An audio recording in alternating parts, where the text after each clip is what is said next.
maksudkan dengan erti pengorbanan di dalam konteks kepulihan.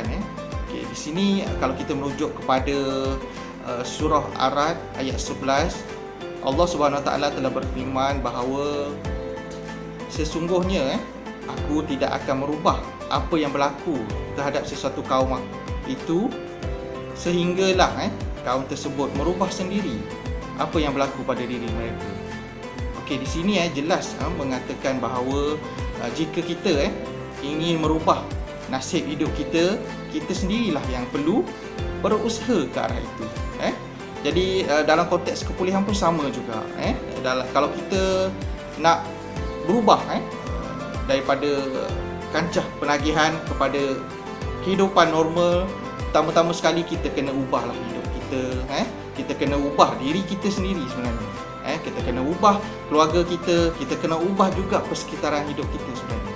Kita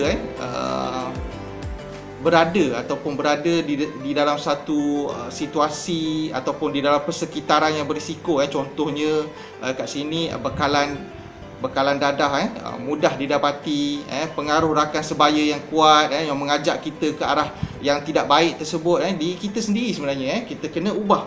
Kita tak mampu nak ubah apa yang berlaku di sekeliling kita, tapi diri kita mampu untuk mengubahnya. Jadi contohnya sini, kalau kita berhadapan dengan situasi tersebut, apa yang perlu kita lakukan?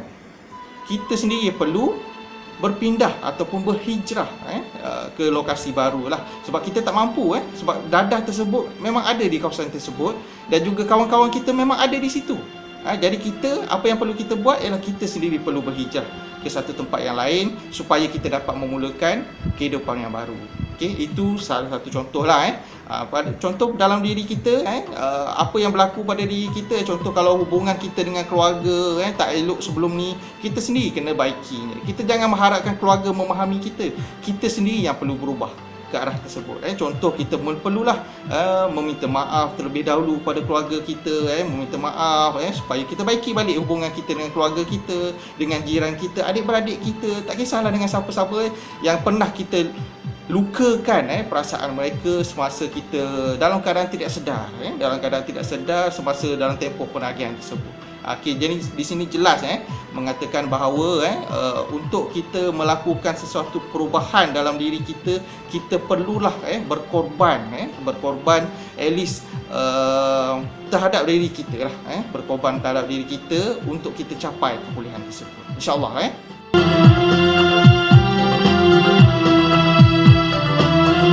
Pembangunan jiwa ni sebenarnya merupakan satu proses kita develop diri kita ataupun kita lahirkan jiwa kita supaya jiwa kita ni lebih bertakwa kepada Allah SWT.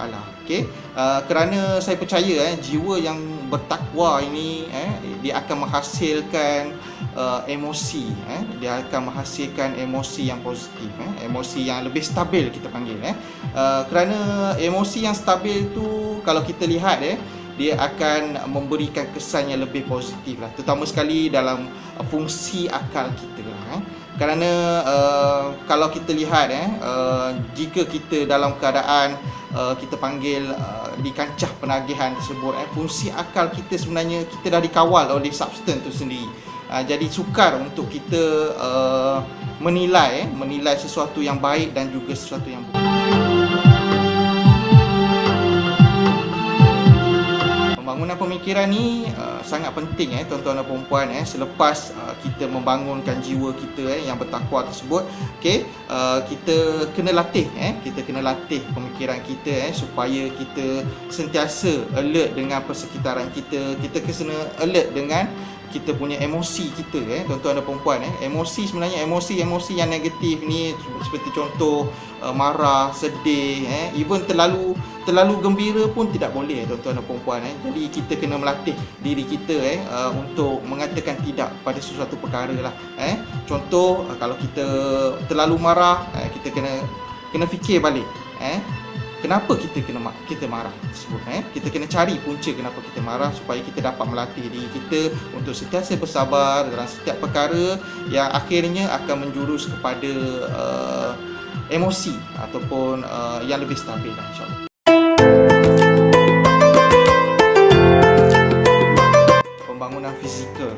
pembangunan tingkah laku. Okey. Jika kita lihat jika kita jiwa kita dah okey, pemikiran kita dah okey, dan insya-Allah badan kita pun akan menjadi okey. Cara untuk kita pastikan badan kita sentiasa sihat, pertama-tama sekali kita kena jagalah makan kita.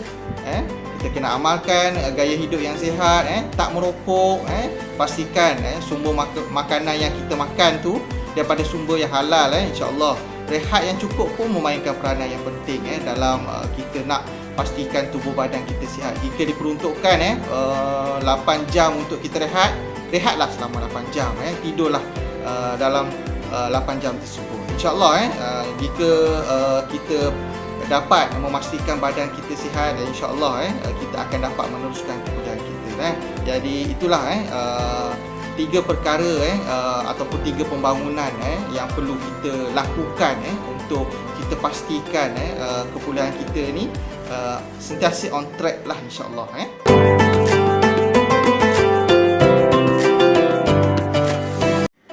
Pesanan kepada rakan-rakan kepulihan, sentiasa istiqomah lah dalam melakukan kepulihan tuan-tuan. Jangan takut untuk gagal. Bangkitlah daripada kegagalan tersebut, kerana kebangkitan daripada kegagalan tersebut akan membuatkan diri kita menjadi lebih kuat, bersemangat untuk kita berubah dan juga mengekalkan kepulihan. Buka diri, sentiasa buka diri tuan-tuan dan puan-puan untuk meminta tolong, kerana dalam kepulihan kita tak boleh bergantung pada diri kita sendiri, kerana kita perlukan bantuan orang lain sebenarnya dalam kepulihan ni. Kita tak boleh seorang-seorang, kerana apabila kita seorang-seorang kita gagal, kita akan cepat rasa down. Jadi kita perlu kat sini, kita perlu meminta pertolongan daripada rakan-rakan kita, keluarga kita, AADK sendiri ataupun mana-manalah NGO yang boleh membantu tuan-tuan dan puan-puan dalam proses kepulihan tersebut. Akhir kata, saya Muhammad Khairul Anwar bin Othman mewakili warga kerja AADK Negeri Selangor ingin mengucapkan selamat Hari Raya Aidiladha. Maaf zahir dan batin. Stay at home, stay safe. Sekian, wabillahi taufiq wa hidayah. Assalamualaikum warahmatullahi wabarakatuh. Hingga kita berjumpa lagi, insya-Allah.